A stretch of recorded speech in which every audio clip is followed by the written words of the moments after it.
فاسألوا أهل الذكر إن كنتم لا تعلمون.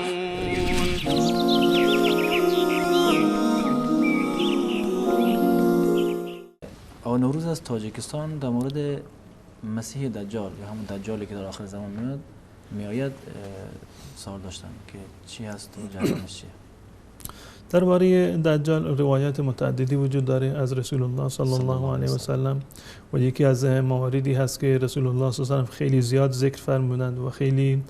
زیاد و به کثرت پناه می بردند از فتنه دجال و دستور دادند به ما که پناه ببریم از فتنه دجال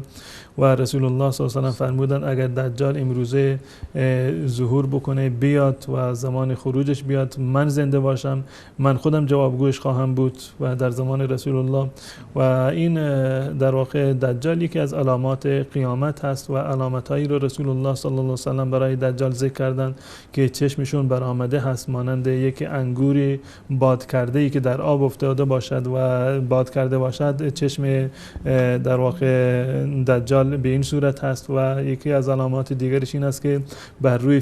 پیشانیش نوشته شده کافر یعنی کاف و الف و به صورت گونه حروف کافر نوشته شده که انسان‌های مسلمان میتونن اینو ببینند قابل تشخیص است برای مسلمانان و یکی از علامات قیامت